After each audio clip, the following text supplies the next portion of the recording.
Hey guys, I'm getting my phone settled here.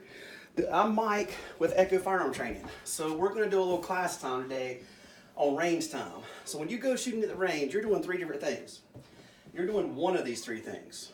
You're shooting, you are practicing, or you're training. Now, a lot of people say they're going to the range, they're training, but they're not really training. They're going to the range and putting holes through paper. You don't have to be going to the range burning up a lot of ammo to practice and train. Someone that's truly training, the definition of training is skills and drills being watched by a competent instructor. That's when you're really training. So you're taking a class from an instructor that knows what he's doing. And I'm not trying to say my classes, anybody's class. You should take other classes from other people because you learn different things from different instructors. The way they teach, the way they explain.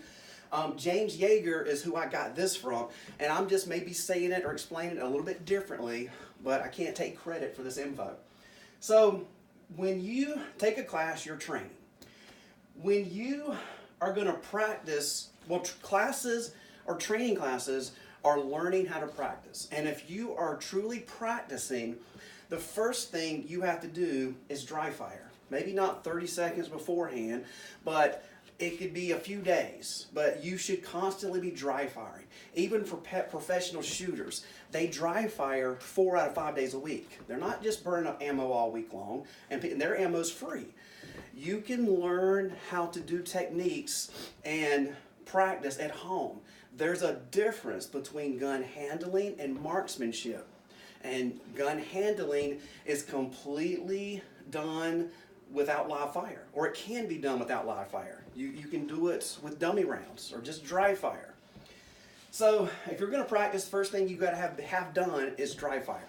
The next thing is you have to have a clear goal when you go to the range. Have your notes from class, know the things you're not good at. That's the only way you do better, is working on the things you are not doing well enough or you are not that good at. So you've got to have a goal. You know, what am I going to be working on that day? What am I not good at? And then you're practicing. You're practicing what you learned in the class.